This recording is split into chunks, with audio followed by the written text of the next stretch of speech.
मोदी आणि शहा यांना कायम ज्यांचं आव्हान वाटतं आणि ज्यांच्यासाठी न उलगडलेलं कोडं वाटतं ते आमचे सन्माननीय पक्षप्रमुख आदरणीय उद्धव साहेब, मंचाच्या समोरील सर्व मान्यवर, इलेक्ट्रॉनिक आणि प्रिंट माध्यमांचे सर्व मान्यवर प्रतिनिधी, मी राऊत साहेबांचा नामोल्लेख थोडासा मागे ठेवला। काल परवा सर फार छान एका माणसाने लिहिले, फार सुंदर सोशल मीडियावरची एक पोस्ट आहे। एक अत्यंत सभ्य गृहस्थ एका गावामध्ये गेला। गावात गेल्यानंतर त्याने गावातल्या प्रमुखाला विचारलं, दादा गाव कसं आहे? ते म्हणले गाव एकदम चांगलं आहे। गावातली माणसं कशी आहेत? ते म्हणले गावातली माणसं सुद्धा चांगली आहेत। गाव चांगलं आहे, गावातली माणसं सगळी चांगली आहेत, मग तुमच्या इथं या वाड्यात इथं कोपऱ्यात ही भली मोठी काठी कशासाठी आहे? ते म्हणले गाव सगळं चांगलं आहे, माणसं सुद्धा चांगली आहेत, फक्त त्यांनी बिघडू नये, वळण बिघडलं आणि जरा काही त्यांनी इकडं तिकडं पाऊल टाकलं तर त्यांना जागेवर आणायची म्हणून ही काठी आहे। सर, महाराष्ट्राच्या राजकारणामध्ये जरा कोणी चुकला की ठोकला या न्यायाने जी काठी गरजेची आहे ती काठी म्हणजे आमचे सन्माननीय संजय राऊत साहेब आहेत।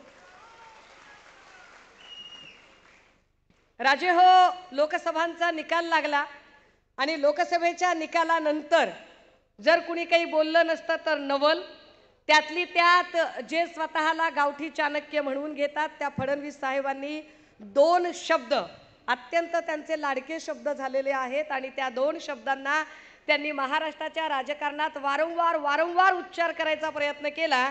त्यातला एक अर्थमॅटिक आणि दुसरा फेक नरेटिव्ह। यातल्या अर्थमॅटिक शब्दावर जेव्हा जेव्हा फडणवीस साहेब बोलले तेव्हा तेव्हा मला असं वाटलं की फडणवीसांना अर्थमॅटिक मधलं काही ढेकळं कळत नाही। ते वारंवार जेव्हा अर्थमॅटिक असा शब्द उच्चारतात तेव्हा मुळात त्यांना महाराष्ट्रातलं अर्थशास्त्र आणि इथली आर्थिक घडी बसवण्याच्या दृष्टिकोनातनं एकही शब्द कळत नाही। कारण जर त्यांना अर्थमॅटिक कळलं असतं तर त्यांनी लाडकी बहीण योजनेसारखी योजना जी निव्वळ मतांवर डोळा ठेवत आणि मतांच्या साठी म्हणून, म्हणजे अनेक ठिकाणी सोशल मीडियामध्ये सुद्धा आता ट्रेंड चालू आहे की भाजपाला आली मताची कडकी म्हणून आता यांना वाटायला लागली बहीण आपली लाडकी, अशा पद्धतीनं या सगळ्या लोकांनी ही योजना आणली।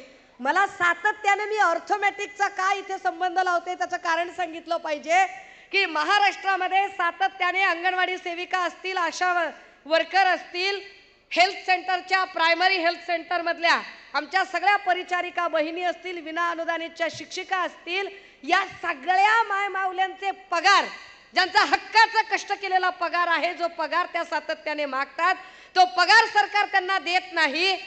तिथे पगार द्यायला त्यांच्याकडे अजिबात पैसे नाही आहेत, मात्र एका योजनेसाठी मात्र ते पुढे येतात। बरं, जेव्हा ते योजनेसाठी पुढे येतात, खरं तर मी महिला सक्षमीकरणावर अजिबात जास्त वेळ घालवणार नाही, कारण माझं काम दानवे दादांनी फार सोपं केलंय आणि त्यांनी बऱ्यापैकी या योजनांची उजळणी केली आहे। पण माया हो, ज्या सगळ्या आमच्या ज्या बहिणी बसलेल्या आहेत, मला एक तुम्ही सांगा, तुमचं वय साधारणतः 40 असेल, 50 असेल, 60 असेल, जे काही असेल ते असेल, तुमच्या भावाचंही वय तुमच्याच बरोबरीने असेल, 25 असेल, 35 असेल, 45 असेल, 65 असेल। माय तुमचा भाऊ हा तुम्हाला आता अचानक मिळाला का तुम्ही जन्माला तुमच्या जन्मापासून मिळाला? जन्मापासून मिळाला। आता मला असं सांगा की जर शिंदे साहेबांचं वय साधारणतः 60च्या पुढचं वय आहे तर शिंदे साहेबांना बहिणी या जन्मापासून झालेल्या असतील ना? 60 वर्षामध्ये महाराष्ट्रातली एक पण माय माऊली त्यांची बहीण नव्हती आणि अचानक या सगळ्या बायका त्यांच्या बहिणी झाल्या। मला काही म्हणजे कोडच उलगडत नाहीये की या बायका आधी बहिणी नसतात, 21 वर्ष आधीची बहीण नसते आणि ती 21 वर्षाच्या नंतरची डायरेक्ट बहीण होते। हे कोड काही मला म्हणजे दया कुछ तो गडबड आहे। बरं, या सगळ्या बहिणींमध्ये सुद्धा काही बहिणी लाडक्या आहेत आणि काही बहिणी दोडक्या का बरं आहेत ते कळत नाही। काही बहिणी त्यांच्या प्रचंड लाडक्या आहेत, म्हणजे पूजा खेडकरच्या प्रकरणामध्ये जर UPSC सांगते ऑब्जेक्शन घेते, कॅट ऑब्जेक्शन घेतं, आणि त्याच वेळेला डिपार्टमेंट ऑफ पर्सनल ट्रेनिंग मात्र त्यांना क्लिअरन्स देतं. डिपार्टमेंट ऑफ पर्सनल ट्रेनिंग अखत्यारीत येतो ते मोदीजींच्या. तिथे तिला क्लिअरन्स मिळतो. म्हणजे पूजा खेडकर ही एक लाडकी बहीण होते. इकडे राज्यामध्ये सुद्धा ओबीसीचं अवनत गटाचं प्रमाणपत्र तिला मिळतं. ते शिंदे साहेबांच्या कारकिर्दीत मिळतं. म्हणजे इथे सुद्धा शिंदे साहेबांची लाडकी बहीण पूजा खेडकर असते.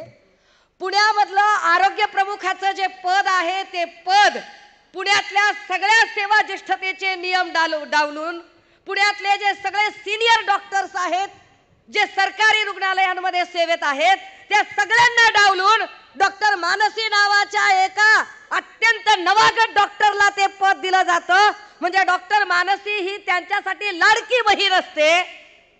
अगदी त्याच वेळेला सातत्यानं महिलांच्या प्रश्नांवर बोलण्यापेक्षा महिलांवर होणाऱ्या अन्याय अत्याचारांवर बोलण्यापेक्षा लोकांच्या आयुष्यात डोकावणे आणि लोकांचे आयुष्य उद्ध्वस्त करणे असं करणाऱ्या वाघबाई सुद्धा त्यांची लाडकी बहीण असतात.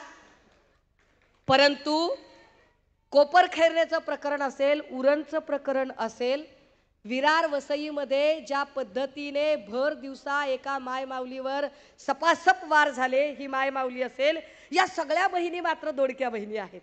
या बहिणींकडे अजिबात सरकारला लक्ष द्यायला वेळ नाही. वरुण फडणवीस असं म्हणतात की हे विरोधक जे आहेत ते फेक नरेटिव्ह तयार करतात. कसलं फेक नरेटिव्ह तयार केलं जातंय? फडणवीस साहेब तुमच्याबद्दल जे जे म्हणून म्हणणं येतंय ते सगळं सत्य आणि सत्य येतं. जे जे म्हणून तुमच्याबद्दल लोक बोलत आहेत ते वास्तव आणि वास्तवच बोलत आहेत. याच पुण्यातल्या एका भाजपच्या अधिवेशनामध्ये फडणवीस साहेब धादांत खोटं बोलत होते आणि धादांत खोटं बोलताना ते असं म्हणाले की आरक्षणाची कालमर्यादा फक्त आणि फक्त 10 वर्षांची होती आणि 10 वर्षांची कालमर्यादा असताना ती कालमर्यादा मोदी आणि वाजपेयीजींच्या काळामध्ये वाढवली गेली. दादा हो, माध्यमांच्या समोर जाहीरपणे सांगितलं पाहिजे की फडणवीस साहेब तुम्ही कॉप्या करून पास झालायत का? तुम्हाला अभ्यास नावाची काही गोष्ट माहित आहे का? स्टेट्स अँड मायनॉरिटीज नावाच्या पुस्तकामध्ये 1930 ला आरक्षणाची मूळ संकल्पना आली आणि त्यानंतर आरक्षण भारतीय राज्यघटनेमध्ये घेताना त्या आरक्षणाचे 2 प्रकार केले. एक राजकीय आरक्षण आणि दुसरं सामाजिक शैक्षणिक. सामाजिक आणि शैक्षणिक आरक्षणाला कुठलीही मर्यादा नव्हती. कालमर्यादा होती ती फक्त आणि फक्त राजकीय आरक्षणाला. पण फडणवीस साहेब म्हणतात तीच कालमर्यादा मोदी आणि वाजपेयींच्या काळात वाढवली गेली. फडणवीस साहेब महाराष्ट्रातली जनता धोत्रावर इन करत नाही. महाराष्ट्रातली जनता डोसक्याला गोड तेल लावत नाही. भारतीय राज्यघटना 1950 ला पारित झाली. 50 ला आरक्षणाची संकल्पना आली. 50 पासून 10 वर्ष म्हणजे 1960. 60 ला भाजपचं सरकार केंद्रात होतं का? 60 ला ज्यांनी आरक्षणाची मर्यादा वाढवली ती काँग्रेस होती. त्यानंतर 70 ला सुद्धा तुम्ही सत्तेमध्ये नव्हतात. मोदीजी तर कुठल्या तरी रेल्वे स्टेशनवर चाय पीत विकत असतील. मग तुम्ही आणलं कुठून हे नरेटिव्ह? फडणवीस साहेब धादांत खोटं बोलत तुम्ही एक एक गोष्ट लोकांच्या गळी उतरवायचा प्रयत्न करता. आता त्यांनी एक नवा मुद्दा काढलाय. म्हणजे लाडक्या बहीण योजनेचं तर ते खोटं नरेटिव्ह करतात. लाडकी बहीण योजना म्हणताना म्हणतायत की आम्ही आमच्या बहिणींना सक्षम करतोय. जर बहिणींना खरंच सक्षम करायचं असेल आणि एवढा संस्कार, संस्कृती, लाडकी बहीण, लाडका भाऊ एवढं सगळं गोंजारत बसायचं असेल तर बहिणींनी उत्तर द्यायचं. बहिणींनो, तुमच्या घरामध्ये लग्न कार्य असेल, मोठा समारंभ असेल, काहीही कार्यक्रम असेल आणि तुम्ही तिथे गेलात आणि तुम्हाला आहेर दिला, भावाने तुम्हाला 1 लाखाची जरी साडी घेतली आणि तुमच्या नवऱ्याला काहीच दिलं नाही, तुमच्या लेकराला पण दिलं नाही, घेता तुम्ही? अरे इथं सगळे दाजी बेरोजगार आहेत, सगळे भाचरे उपाशी तपाशी फिरायला लागलेत. भाच्यांना काही नाही, दाजीला काही नाही आणि बहिणीला 1500 रुपये द्यायची भाषा करतोय. गडी येड्यात करता होय आम्हाला तुम्ही.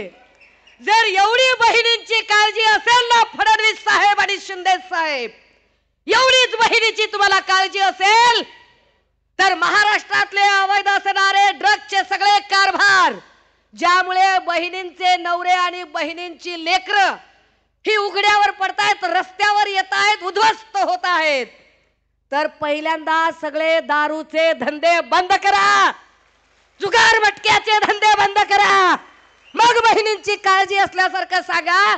आणि राहिला प्रश्न फेक नरेटिव्हचा, काय काय काय बोलतात. तडीपार फॅन क्लबचे अध्यक्ष अमित शहाजी, हा संत तुकोबारायांनी सांगितलंय, अरे म्हणता कारे येते पेराल ते उगवते. जर तुम्ही पेरणी करत असाल तर उगवण करून पीक कापायची जबाबदारी आमची आहे, आम्ही ती फार इमाळे इतबारे पार पाडू. हे तडीपार फॅन क्लबचे अध्यक्ष इथं येऊन आम्हाला शहाणपण सांगतात.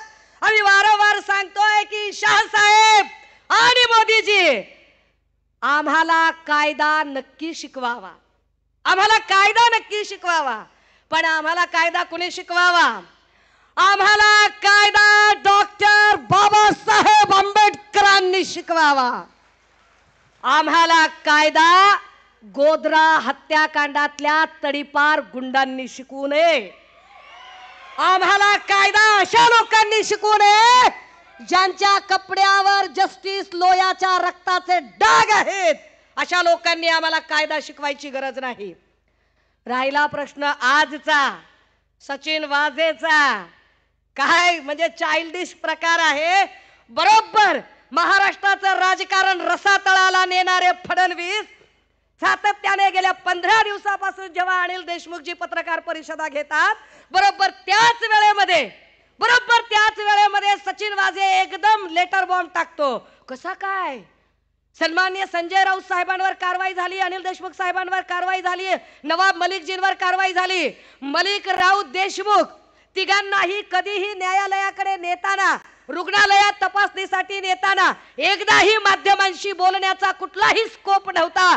तो स्कोप नेमका सचिन वाझेला कसा काय मिळू शकतो? मिळतो तर मिळतो. एवढे दिवस काय झोपी गेला होता का सचिन वाझे? ते त्याला आजच आठवतं नेमका. तिसरी गोष्ट, जेव्हा वाझे हे सगळं बोलायला लागतो तेव्हा तो सांगतोय की मी फडणवीस साहेबांना पत्र लिहिलंय. Who is Fadnavis? Who is Fadnavis? फडणवीसांना पत्र लिहिण्याचा संबंधच काय येतो जर फडणवीस स्वतः संशयाच्या भोवऱ्यात आहेत.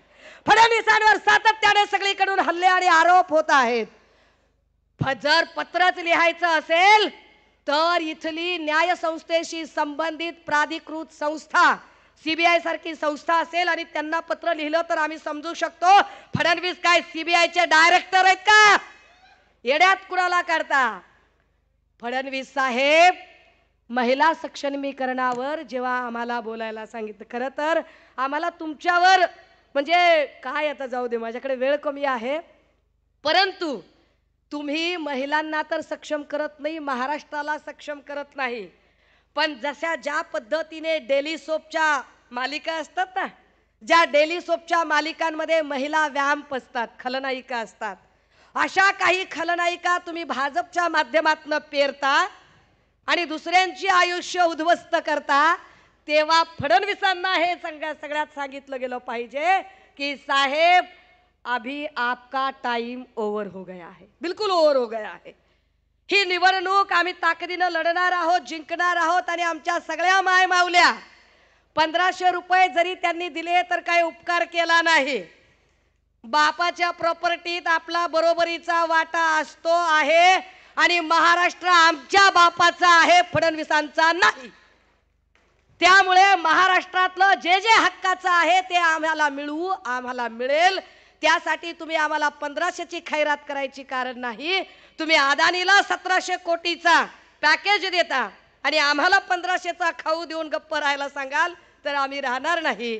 पण या निमित्ताने या अधिवेशनामध्ये खरं तर क्षमा मागून, राऊत साहेबांची, भास्करदादांची, पक्षप्रमुखांची क्षमा मागून आम्हाला प्रामाणिकपणे सांगावंसं वाटतं की सर, आमच्या काही जागा ज्या आहेत आता तरी किमान या वेळेला प्रेमापोटी जाऊ नयेत, त्या जागा आम्हाला आणि आम्हालाच मिळायला हव्यात.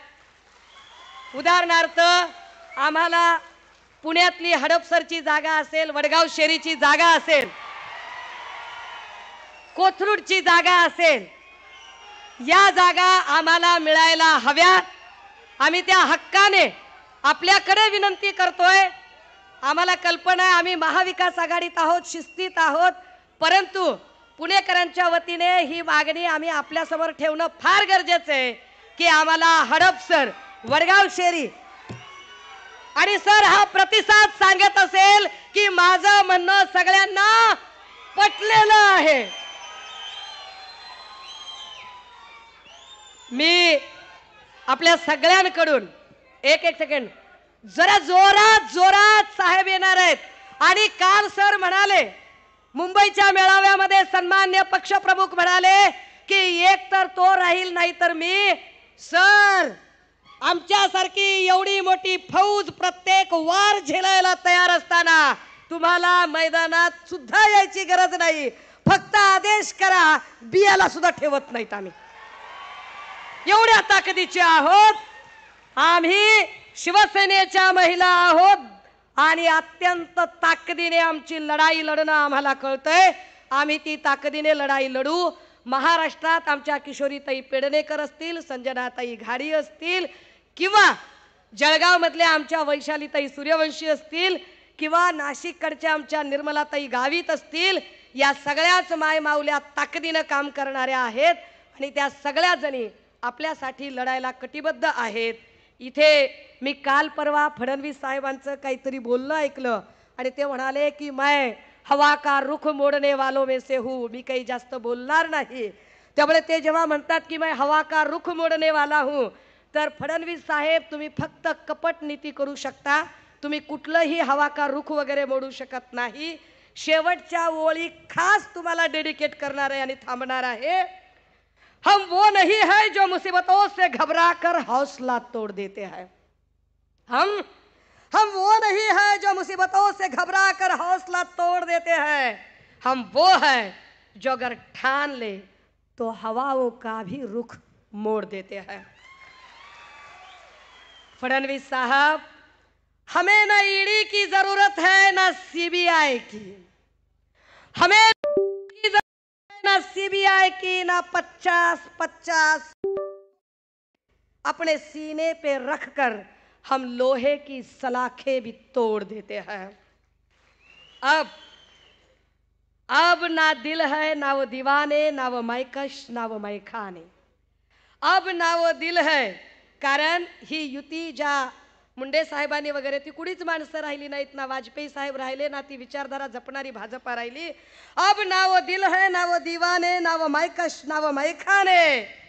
फडणवीस साहब, नामचीन जितनी पीते हैं ना, फडणवीस साहब नामचीन जितनी पीते हैं ना, अक्सर हम उतनी पैमाने में छोड़ देते हैं. हम उद्धव साहब के वह शिव सैनिक है जो हवाओं का रुख मोड देते हैं. कुणाच्याही भावना दुखवायच्या नव्हत्या, पण दुखल्याच असतील तर त्याला माझा नाईलाज आहे. मला असंच बोलायचं होतं. थांबते, रजा घेते. जय हिंद, जय महाराष्ट्र. धन्यवाद.